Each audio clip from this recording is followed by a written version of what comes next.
ಆಂಜನೇಯಾಯ ವಿದ್ಮಹೇ ವಾಯುಪುತ್ರಾಯ ಧೀಮಹಿ ತನ್ನೋ ಹನುಮಾನ್ ಪ್ರಚೋದಯಾತ್. ನಮಸ್ಕಾರ, ನಾನು ಬಜ್ಜೇಶ್ವರ ಪ್ರಕಾಶ್, ಅಸ್ಟ್ರೋವಾಸ್ತು ಬೆಂಗಳೂರು.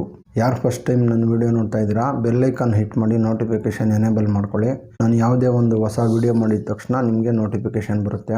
ಇವತ್ತಿನ ದಿನ ಜ್ಯೋತಿಷ್ಯ ಶಾಸ್ತ್ರದಲ್ಲಿ ದಿಢೀರ್ ಅಂತ ಬರುವಂತಹ ಯೋಗಗಳು ಯಾವ ರೀತಿಯಲ್ಲಿ, ಯಾವುದೇ ಯೋಗಕಾರಕ ದಶೆ ಇಲ್ಲದೆ ಇದ್ದಾಗಲೂ ಸಹ, ಯಾವುದೇ ಒಂದು ದುಸ್ಥಾನಾಧಿಪತಿ ದಶೆಯಾದರೂ ಅಥವಾ 6, 8, 12 ಮತ್ತು ಮಾರಕಾಧಿಪತಿಗಳ ದಶೆಯಾದರೂ ದಿಢೀರಂತ ಯೋಗವನ್ನು ತರುವಂತಹ ದಶೆಗಳಲ್ಲಿ ಹಲವಾರು ದಶೆಗಳು ಇದೆ. ಆ ಬಗೆಯಲ್ಲಿ ಇವತ್ತಿನ ದಿನ ಒಂದು ವಿಧವಾದ ಯೋಗಕಾರಕ ದಶೆ ಹಿಂದೂ ಲಗ್ನ.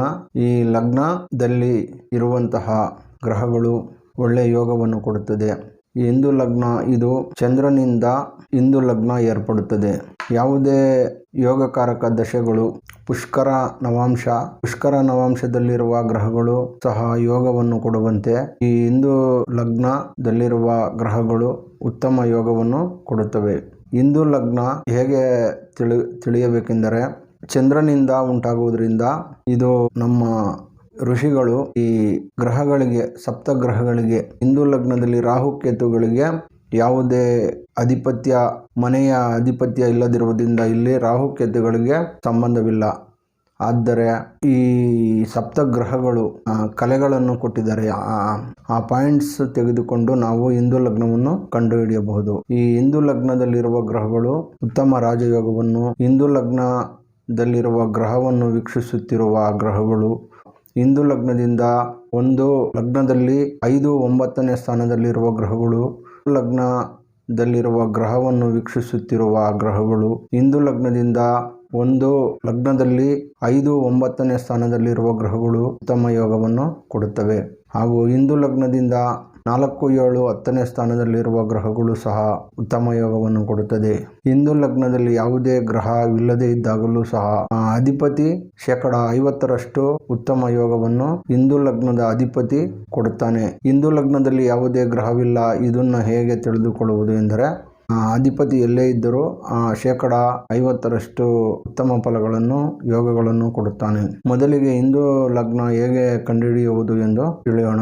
ಇಲ್ಲಿ ಕೊಡ್ತಿರ್ತೇನೆ ನೋಡಿ ಚಾರ್ಟ್ನ. ಈ ಚಾರ್ಟ್ನ ನೋಡಿ ನೀವು ತಿಳಿದುಕೊಳ್ಳಬಹುದು. ಮೊದಲಿಗೆ ಈ ಕಲೆಗಳು, ಋಷಿಗಳು ಕೊಟ್ಟಿರುವಂತಹ ನಮ್ಮ ಸೇಜಸ್ ಕಲೆಗಳನ್ನು ಕೊಡ್ತೀನಿ ನೋಡಿ. ಈ ಎಕ್ಸಾಂಪಲ್ ಚಾರ್ಟ್ನಲ್ಲಿ ಪ್ರಥಮವಾಗಿ ರವಿಗೆ 30 ಕಲೆಗಳು, ಚಂದ್ರನಿಗೆ 16 ಕಲೆಗಳು, ಕುಜನಿಗೆ 6 ಕಲೆಗಳು, ಬುಧನಿಗೆ 8 ಕಲೆಗಳು, ಗುರುವಿಗೆ 10 ಕಲೆಗಳು, ಶುಕ್ರನಿಗೆ 12 ಕಲೆಗಳು, ಶನಿಗೆ 1 ಕಲೆ. ಇದನ್ನ ಚಾರ್ಟ್ನ 1-2 ಸಲ ನೋಡಿ. ಈ ಚಾರ್ಟ್ ನೋಡಿ ಬರೆದಿಟ್ಕೊಳ್ಳಿ. ನಿಮ್ಮ ಲಗ್ನದಿಂದ 9ನೇ ಅಧಿಪತಿ, ಉದಾಹರಣೆಗೆ ಮೇಷ ಲಗ್ನವನ್ನು ತೆಗೆದುಕೊಂಡಾಗ ಗುರು 9ನೇ ಅಧಿಪತಿ ಆಗುತ್ತಾನೆ. 9ನೇ ಅಧಿಪತಿಗೆ 10 ಕಲೆಗಳು. ಇಲ್ಲಿ ಎಕ್ಸಾಂಪಲ್ ಚಾರ್ಟ್ನ ಅದನ್ನು ಕೊಡ್ತಾ ಇರ್ತೀನಿ. ಹಾಗೆಯೇ ರಾಶಿ, ಸಿಂಹ ರಾಶಿಯನ್ನು ತೆಗೆದುಕೊಳ್ಳೋಣ. ಸಿಂಹ ರಾಶಿಯನ್ನು ತೆಗೆದುಕೊಂಡಾಗ ಸಿಂಹ ರಾಶಿಗೆ 9ನೇ ಅಧಿಪತಿ ಕುಜನಾಗುತ್ತಾನೆ. ಕುಜನಿಗೆ 6 ಕಲೆಗಳು. ಈ 6 ಮತ್ತು 10 ಕಲೆಗಳನ್ನು ಕೂಡಿಸಿದಾಗ 16 ಕಲೆಗಳಾಗುತ್ತವೆ. 16 ಕಲೆಗಳನ್ನು 12ರಿಂದ ಭಾಗಿಸಿದಾಗ ಶೇಷ ಕಲೆಗಳು ಬಂದು ಶೇಷ 4 ಬರುತ್ತವೆ. ಚಂದ್ರನಿರುವ ರಾಶಿಯಿಂದ 4ನೇ ರಾಶಿ, ಚಂದ್ರನ ರಾಶಿಯಿಂದ ಲೆಕ್ಕ ಮಾಡಬೇಕು. ಚಂದ್ರನಿರುವ ರಾಶಿ 1, 2, 3, 4 ಹೀಗೆ 4ನೇ ರಾಶಿ ಹಿಂದೂ ಲಗ್ನವಾಗುತ್ತದೆ.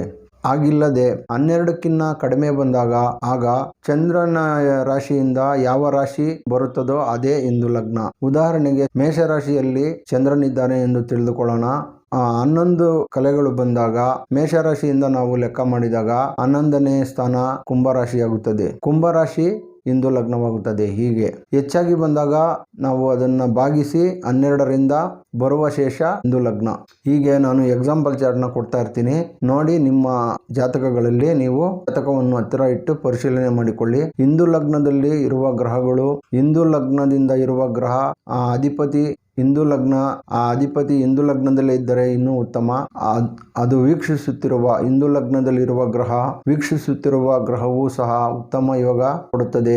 ಹಿಂದೂ ಲಗ್ನ ಚಂದ್ರ ರಾಶಿಯೇ ಹಿಂದೂ ಲಗ್ನವಾದಾಗ, ಉದಾಹರಣೆಗೆ 12 ರಾಶಿಗಳು ಬಂದಾಗ, ಈ ಎಕ್ಸಾಂಪಲ್ ಚಾರ್ಟ್ ನಲ್ಲಿ ಇನ್ನೊಂದು ವಿಧಾನವನ್ನು ಹೇಳುತ್ತೇನೆ. ಲಗ್ನ ಮತ್ತು ರಾಶಿ ಒಂದೇ ಆದಾಗ, ಉದಾಹರಣೆಗೆ ಮಿಥುನ ರಾಶಿ ಮಿಥುನ ಲಗ್ನವೇ ಆದಾಗ, ಮಿಥುನದಲ್ಲೇ ಚಂದ್ರನಿದ್ದು ಅದೇ ಲಗ್ನವಾದಾಗ ಮಿಥುನ ರಾಶಿಯ ಲಗ್ನವಾದಾಗ ಅದನ್ನು ಹೇಗೆ ಮಾಡಬೇಕೆಂದು ಅದನ್ನು ಸಹ ಹೇಳುತ್ತೇನೆ. ಚಂದ್ರನಿರುವ ರಾಶಿಯಿಂದ 9ನೇ ಅಧಿಪತಿ ಯಾರು ಆಗುತ್ತಾರೆ? 9ನೇ ಅಧಿಪತಿ ಮಿಥುನ ಲಗ್ನವನ್ನು ತೆಗೆದುಕೊಂಡಾಗ 9ನೇ ಅಧಿಪತಿ ಶನಿ ಆಗುತ್ತಾನೆ.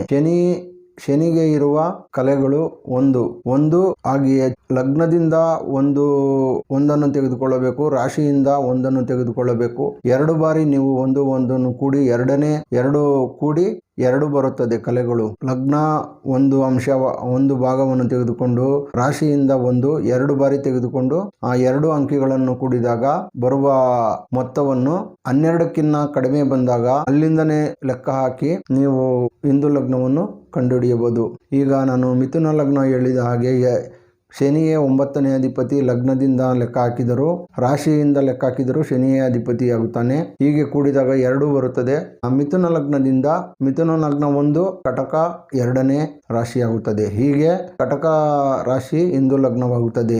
ಈ ಹಿಂದೂ ಲಗ್ನವನ್ನು ನೀವು ನಿಮ್ಮ ಜಾತಕಗಳಲ್ಲಿ ನೋಡಿ, ಒಳ್ಳೆಯ ರಾಜಯೋಗಗಳು ಹಿಂದೂ ಲಗ್ನದಿಂದ ಇರುತ್ತದೆ.